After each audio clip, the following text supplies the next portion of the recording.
22 अप्रैल 2025 को हमला, पहलगाम में टारगेटेड किलिंग्स। हमलावरों ने पहले लोगों की धार्मिक पहचान पूछी और फिर गोली मार दी।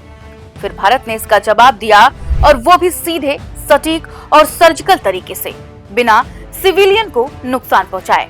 7 मई को ऑपरेशन सिंदूर लॉन्च किया गया, जिसमें पाकिस्तान और पीओके में 9 आतंकी ठिकानों को तबाह किया गया और 100 के आसपास आतंकवादी जन्नत के लिए रुखसत हो गए। ये सिर्फ एक सैन्य ऑपरेशन नहीं था, ये एक कड़ा संदेश था, अगर आतंक भेजोगे तो घर में घुस कर मारेंगे। बहरहाल इसके बाद माहौल में गर्मी बढ़ गई। पाकिस्तान ने भारत पर हमला किया, भारतीय सेना ने तगड़ा जवाब दिया, लेकिन कुछ ही घंटे बाद तथाकथित तौर पर चौधरी अमेरिका के दबाव में 10 मई को एक सीज फायर की घोषणा की गई, और यहीं से लोगों के मन में सवाल उठने लगे। लोग कहने लगे कि जब भारत ने बढ़त बना ली थी, जब आतंक के खिलाफ पूरा देश एकजुट था, तभी सीज फायर क्यों? साफ है, अंतर्राष्ट्रीय स्तर पर एक शांति की पहल जरूरी थी, और डीजीएमओ स्तर की बातचीत में 12 मई को तय हुआ कि अब एलओसी पर फायरिंग नहीं होगी और सैनिकों की संख्या भी घटेगी। अब आते हैं इस पर कि पीएम मोदी ने क्या कहा। उन्होंने कहा, हम आतंकवाद के खिलाफ जीरो टॉलरेंस पॉलिसी पर काम करते हैं। ऑपरेशन सिंदूर हमारी सैन्य क्षमता का सबूत है। सीज फायर हमारी मजबूरी नहीं, ये हमारी मैच्योरिटी है। और सबसे बड़ा संदेश, अगर फिर से हमला हुआ तो जवाब और भी जोरदार होगा। यानी साफ है कि शांति की बात पहले, लेकिन ताकत जेब में रखकर।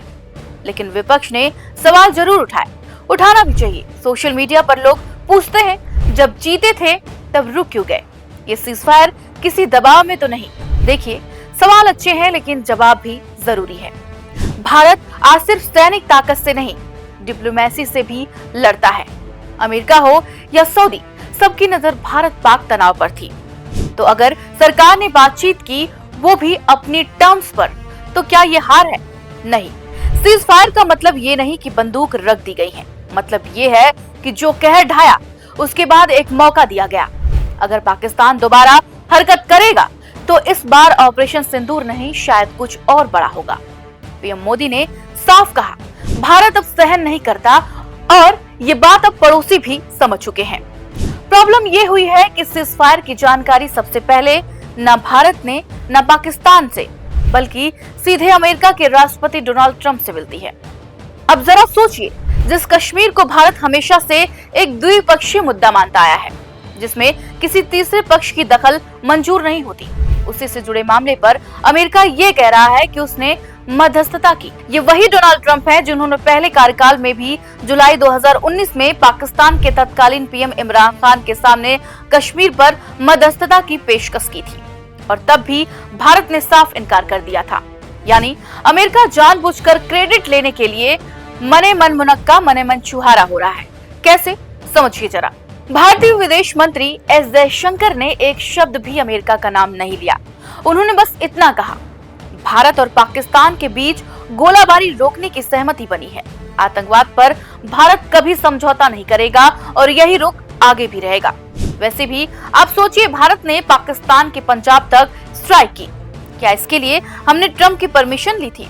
सीधा मतलब है, भारत ने जो करना था कर लिया। अब युद्ध विराम की घोषणा कोई भी करे, उससे कोई फर्क नहीं पड़ता। पीएम मोदी ने अपने भाषण में कहीं अमेरिका का नाम नहीं लिया कि ट्रंप भाई ने सब सुलझा दिया। तो सवाल उठता है, क्या अमेरिका ने जानबूझकर भारत को असहज किया? इसका जवाब हाँ हो सकता है, क्योंकि ट्रंप ने भारत और पाकिस्तान को एक ही तराजू पर तौलने की कोशिश की, जबकि अमेरिका को याद रखना होगा कि भारत इस क्षेत्र में अमेरिका का बड़ा रणनीतिक साझेदार है, और चीन को काउंटर करने में अमेरिका को भारत की जरूरत है। ट्रंप की भाषा में गड़बड़ी है, लेकिन भारत दबाव में नहीं आया। ये ट्रंप की स्टाइल है, एक तरफा, दिखावटी और क्रेडिट लेने की। उन्होंने कैलकुलेट किया होगा कि आईएमएफ लोन की जरूरत पाकिस्तान को थी, इधर ट्रेड डील पर बातचीत भारत से भी चल रही थी, तो अमेरिका ने दोनों को थोड़ा धक्का दिया। हो सकता है कि कुछ प्रेशर बन जाए। बहरहाल बयानबाजी तो कई करते हैं, लेकिन नीति और निर्णायकता वही दिखा सकते हैं जो संपूर्ण संप्रभुता के साथ फैसले लेते हैं, और वो है भारत। अगर आपको ये वीडियो जानकारीपूर्ण लगी हो तो इसे लाइक करें, शेयर करें, और हमारे चैनल दस्तक टाइम्स को सब्सक्राइब करना बिल्कुल न भूलें। कमेंट में बताइए कि आपको क्या लगता है, क्या ट्रंप की ये भाषा भारत के लिए अपमानजनक थी? मिलते हैं अगले एपिसोड में, तब तक के लिए जय हिंद।